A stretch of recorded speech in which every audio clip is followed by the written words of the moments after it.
very first battle of the Civil War took place, and that's because South Carolina was the first state to leave the Union. And when we left the Union, President Abraham Lincoln withdrew most of the troops stationed here. However, he did leave Fort Sumter and then Fort Moultrie, which is just off our 11 o'clock right now, still garrisoned. Doing so, it allowed the Union to control who had access in and out of Charleston Harbor. Now, this went on for a while into the months leading up to the Battle of Fort Sumter, where Union forces were kicked out of Fort Moultrie and were forced to retreat via boat across the harbor to join up with the rest of the garrison over at Fort Sumter. Now, Fort Sumter had ran out of supplies, and this put President Abraham Lincoln in a bit of a pickle. If Lincoln were to dispatch an armed resupply convoy filled with fresh food, ammo, and men, he would have been seen as an aggressor during this tense time period. However, if Lincoln just sat back and abandoned the troops he ordered to stay behind, he'd be recognizing the disillusion of the Union.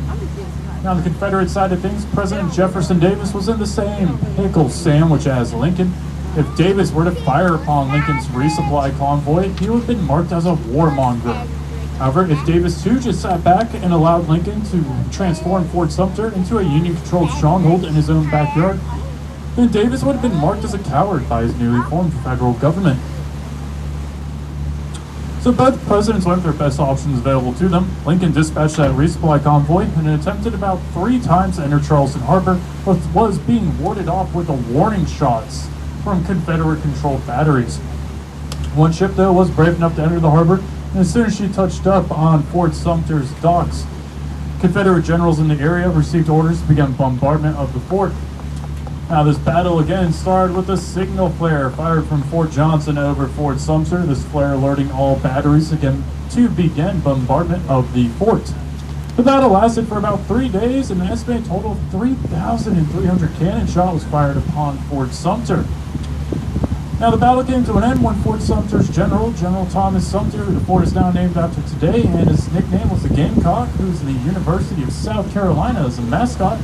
The battle came to an end when he decided to surrender, as he was incredibly far away from any Union-controlled territory, practically fighting all the Confederacy by himself out here, as well as he'd already ran out of supplies provided by the ship that moored up earlier in the week.